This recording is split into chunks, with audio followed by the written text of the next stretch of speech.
Vienna में Bharat Austria व्यापार बैठक में प्रधानमंत्री मोदी और ऑस्ट्रियाई चांसलर कार्ल नेमर ने लिया हिस्सा। भारत ऑस्ट्रिया के करीब 40 व्यवसाय के प्रतिनिधि रहे मौजूद। भारत ऑस्ट्रिया के साझा बयान में बोले प्रधानमंत्री मोदी, कहा आज मेरे और चांसलर नेमर के बीच बहुत सार्थक बातचीत हुई। दोनों देशों के स्टार्टअप ब्रिज को गति दी जाएगी। ये मोदी ने कहा, मोबिलिटी और माइग्रेशन पार्टनरशिप पर पहले से समझौता हुआ है। ये लीगल माइग्रेशन और कुशल कार्यबल की आवाजाही में सहयोग देगा। यूक्रेन संघर्ष पर बोले प्रधानमंत्री मोदी, कहा मैंने और चांसलर नेमर ने विश्व में चल रहे विवादों, चाहे यूक्रेन में संघर्ष हो या पश्चिम एशिया की स्थिति पर विस्तार से की बात। पीएम ने कहा, मैंने पहले भी कहा है कि ये युद्ध का समय नहीं है। समस्याओं का समाधान रणभूमि में नहीं हो सकता, चाहे वो कहीं भी हो। मासूम लोगों के जान की हानि अस्वीकार्य है। प्रधानमंत्री मोदी ने स्वागत के लिए चांसलर नेमर का जताया आभार। कहा, मेरे तीसरे कार्यकाल में ऑस्ट्रिया आने का मिला मौका। ये यात्रा ऐतिहासिक। 41 साल बाद किसी भारतीय पीएम ने ऑस्ट्रिया का किया दौरा। प्रधानमंत्री मोदी का ऑस्ट्रिया के पीएम हाउस में राजकीय स्वागत। प्रधानमंत्री मोदी को दिया गया गार्ड ऑफ ऑनर।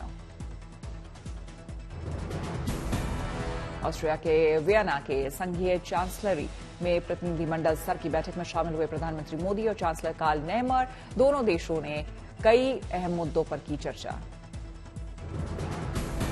प्रधानमंत्री मोदी ने संघीय चांसलरी की अतिथि पुस्तिका पर किए हस्ताक्षर। प्रधानमंत्री मोदी के साथ दिखे ऑस्ट्रियाई चांसलर कार्ल नेमर। वियना में वाद्य यंत्रों की धुन पर गूंजा वंदे मातरम। प्रधानमंत्री मोदी ने शानदार आयोजन की जमकर की तारीफ।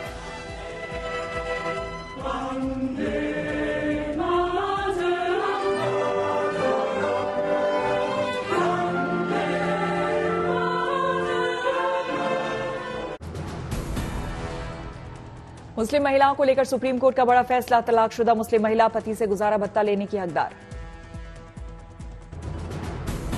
अब मुस्लिम महिला सीआरपीसी के सेक्शन 125 के तहत दावा कर सकती है और पति से भरण पोषण का ले सकती है अधिकार। जस्टिस बीवी नागरत्ना और ऑगस्टीन जॉर्ज मसीह की बेंच ने एक मुस्लिम युवक की याचिका को खारिज करते हुए दिया मुस्लिम महिलाओं के लिए ये आदेश।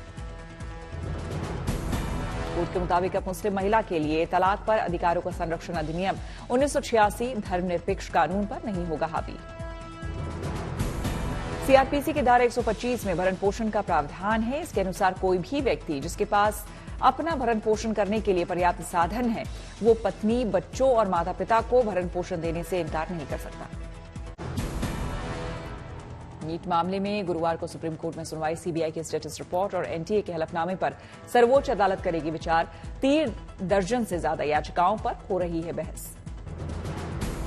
बंगाल में ममता सरकार को बड़ी राहत। सुप्रीम कोर्ट की 2 टूक। सीबीआई जांच से पहले राज्य सरकार की सहमति जरूरी। हाईकोर्ट के आदेश पर फौरन रोक। एक्ट्रेस जैकलीन फर्नांडिस को ईडी ने किया तलब। मनी लॉन्ड्रिंग केस में पूछताछ। 200 करोड़ रुपए की हेराफेरी का मामला। लखनऊ में ईडी ने एल्विश यादव को भेजा नोटिस। रेव पार्टियों में सांप का जहर पहुंचाकर पैसा कमाने का आरोप। मुंबई में Worli hit and run case में मुख्य आरोपी की कोर्ट में पेशी। कांग्रेस का आरोप सबूत मिटाने के मकसद से पुलिस ने मिहिर शाह को छिपाया। Worli hit and run case में आरोपी मिहिर शाह की बड़ी मुश्किलें। कोर्ट ने 16 जुलाई तक के लिए आरोपी मिहिर को पुलिस हिरासत में भेजा। Worli hit and run case में सीएम शिंदे का बड़ा ऐलान। पीड़ित परिवार को सीएम शिंदे की तरफ से 10 लाख रुपए की आर्थिक मदद की घोषणा। हिट एंड रन केस पर बोले सीएम शिंदे, कहा कानून के सामने सब बराबर है, गुनहगार को बख्शा नहीं जाएगा। Worli hit and run case के बाद शिवसेना का एक्शन। आरोपी के पिता राजेश शाह को शिवसेना ने पार्टी के पद से हटाया। मुंबई में हिट एंड रन केस में बुलडोजर वाला एक्शन। जिस बार में आरोपी मिहिर शाह ने पी थी शराब, उसके हिस्से को बुलडोजर से तोड़ा गया। कल बार को किया गया था सील। बंगाल समेत 7 राज्यों की 13 विधानसभा सीटों पर उपचुनाव संपन्न। बिहार के रुपौली में हुई 51.14% वोटिंग। हिमाचल प्रदेश में हुई बंपर वोटिंग। हमीरपुर में 65.78%, नालागढ़ में 75.22%, देहरा में 63.89% वोटिंग। उत्तराखंड के मंगलौर और बद्रीनाथ सीट पर उपचुनाव संपन्न। मंगलौर में 67.28%, बद्रीनाथ सीट पर उपचुनाव में 52.43% वोटिंग। मध्य प्रदेश के उमरवाड़ा सीट पर उपचुनाव में 72.89%, पंजाब के जालंधर सीट पर उपचुनाव में 51.30% वोटिंग। पश्चिम बंगाल के 4 विधानसभा सीटों पर उपचुनाव संपन्न। रानाघाट दक्षिण में 65.37%, बगदा में 65.15% हुई वोटिंग। उत्तर प्रदेश में आज लेखपालों को सीएम योगी ने नियुक्ति पत्र वितरित किया। इस दौरान सीएम योगी ने समाजवादी पार्टी पर किया वार। सीएम योगी भर्ती प्रक्रिया को लेकर समाजवादी पार्टी की पिछली सरकार पर साधा निशाना कहा। 2017 से पहले भर्ती प्रक्रिया में होती थी धांधली, चाचा भतीजे वसूली पर निकल जाते थे। ये जो भर्ती आधे लेखपालों के पद खाली पड़े हुए क्यों पड़े हुए थे? क्योंकि भर्ती नहीं होती थी। भर्ती की मध्य प्रदेश में मोहन सरकार के मंत्री इंदर सिंह परमार ने स्कूलों में ड्रेस कोड लागू करने की बात कही। गरमाई सियासत। कांग्रेस विधायक आरिफ मसूद का बयान, सरकार बेवजह का पैदा कर रही विवाद, कहा लड़कियां हिजाब पहने इसमें बुराई क्या। हाथरस हादसे की एसआईटी रिपोर्ट पर मायावती ने उठाए सवाल, रिपोर्ट को बताया राजनीति से प्रेरित, कहा सूरजपाल को क्लीन चिट देने का प्रयास। दिल्ली शराब नीति घोटाले में ईडी ने दाखिल किया अरविंद केजरीवाल के खिलाफ चार्जशीट, आम आदमी पार्टी को भी बनाया आरोपी। अरविंद केजरीवाल की फिर बड़ी मुसीबत, ईडी की चार्जशीट पर कोर्ट ने लिया संज्ञान, 12 जुलाई को पेश होने का आदेश। ईडी की चार्जशीट के मुताबिक शराब नीति घोटाले में आम आदमी पार्टी और सीएम अरविंद केजरीवाल की है भूमिका। ईडी के मुताबिक शराब घोटाला केस में 100 करोड़ में 45 करोड़ रुपए आम आदमी पार्टी को मिले थे। पंजाब हरियाणा हाईकोर्ट का बड़ा आदेश, कहा 1 हफ्ते में शंभू बॉर्डर खोले, किसान आंदोलन के चलते तत्काल बैरिकेडिंग हटाने के आदेश। राजस्थान की भजनलाल सरकार का पहला पूर्ण बजट पेश करते हुए वित्त मंत्री दिया कुमारी ने किए कई बड़े ऐलान, पर्यटन विकास के लिए 5000 करोड़ के विकास कार्यों की घोषणा। भजनलाल सरकार 5 साल में करेगी 5 लाख नई भर्तियां, युवा नीति 2024 लाने की भी घोषणा। राजस्थान सरकार के बजट में बड़ा फैसला, खाटू श्याम जी मंदिर को 100 करोड़ का फंड, राज्य के 600 मंदिरों में उत्सवों के लिए 13 करोड़। जम्मू में अपनी पार्टी के कार्यकर्ताओं ने बिजली विभाग के खिलाफ विरोध प्रदर्शन किया, प्रदर्शनकारियों को काबू में करने के लिए सुरक्षा बलों को करना पड़ा बल प्रयोग। दिल्ली एनसीआर में बारिश से मौसम खुशनुमा, लोगों को गर्मी और उमस से मिली राहत, तापमान में दर्ज की गई गिरावट। नोएडा में बारिश से वाहनों की रफ्तार हुई धीमी, कई इलाकों में यातायात प्रभावित। रायपुर में बारिश से तापमान में गिरावट, लोगों ने ली राहत की सांस। अमृतसर शहर में हुई तेज बारिश, बारिश में भीगते नजर आए लोग, कई इलाकों में जल भरा। चंडीगढ़ में बारिश से घटी गर्मी और उमस, तापमान में गिरावट। हापुड़ में भारी बारिश से यातायात प्रभावित, घुटने भर पानी में रेंगती दिखी गाड़ियां। सीएम योगी आदित्यनाथ ने लखीमपुर खीरी के बाढ़ प्रभावित इलाकों का किया हवाई सर्वेक्षण, बाढ़ प्रबंधन को लेकर अधिकारियों को दिए दिशा निर्देश।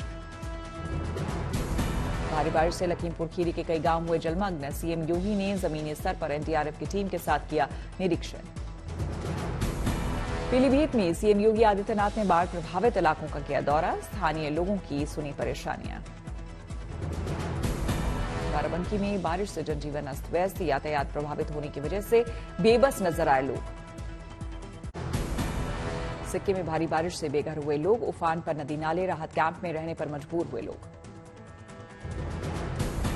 तेज बारिश से उत्तरी गोवा के कोंकण रेलवे प्रभावित, युद्ध स्तर पर रेलवे ट्रैक पर जमा हुई मिट्टी को हटाने का किया जा रहा काम।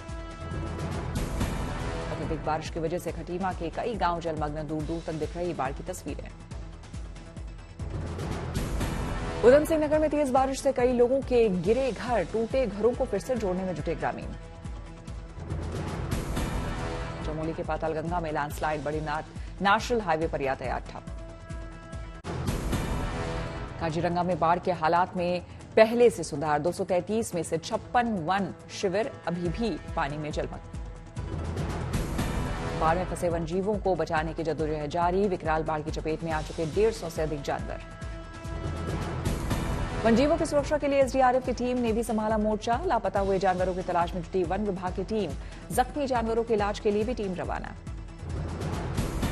असम के चिरांग जिले में बाढ़ से प्रभावित हुए लोग, प्रभावित लोगों के लिए जिले में बनाए गए 3 रिलीफ कैंप। पहले से सुधरी बाढ़ की स्थिति। असम के बराक नदी का जलस्तर घटने के बावजूद कम नहीं हुए शिलचर के लोगों की मुश्किलें। स्लम एरिया में रहने वाले 15,000 से अधिक लोग प्रभावित। पटीमा में बारिश के बाद बाढ़ के हालात। ड्रोन से ली गई तस्वीरों में कई एकड़ खेत हुए जलमग्न। बिहार के सासाराम में तेज बारिश ने खोली जिला प्रशासन की तैयारियों की पोल। सदर अस्पताल में पहुंचा बारिश का पानी। भारी बारिश से दिल्ली के द्वारका के इंटररेड लाइट पर जलभराव। वाटर लॉगिंग से वाहनों की थमी रफ्तार। धौला कुआं से एयरपोर्ट जाने वाले रोड पर लगा जाम। वाराणसी में भारी बारिश ने शहर के कई हिस्सों में जल जमाव। घुटने भर पानी में चलती दिखी गाड़ियां। गोरखपुर की राप्ती नदी के लगातार बढ़ रहा है जलस्तर। डीएम कृष्णा करुणेश ने बढ़ते जलस्तर का किया निरीक्षण। करीब 80 करोड़ रुपए कीमत की 108 किलो सोना जब्त। पूर्वी लद्दाख में आईटीबीपी को मिली कामयाबी। भारत चीन सीमा पर 2 तस्कर भी गिरफ्तार। डेंगू के खतरे को देखते हुए एक्शन में मोदी सरकार। स्वास्थ्य मंत्री जेपी नड्डा ने स्वास्थ्य सचिव और आला अधिकारियों के साथ की समीक्षा बैठक। जम्मू कश्मीर के कठुआ और डोडा में आतंकियों की तलाश में चलाया जा रहा सर्च अभियान। जवानों की शहादत का जवाब देने के लिए तैयार है भारतीय सेना के जवान। दिल्ली में बड़ा सियासी पाला बदल। आप के विधायक, पार्षद और पूर्व मंत्री राजकुमार आनंद समेत कई नेता बीजेपी में शामिल। राष्ट्रपति मुर्मू ने राष्ट्रपति भवन में दिग्गज शटलर साइना नेहवाल के साथ खेला बैडमिंटन। सोशल मीडिया एक्स पर साझा की तस्वीरें।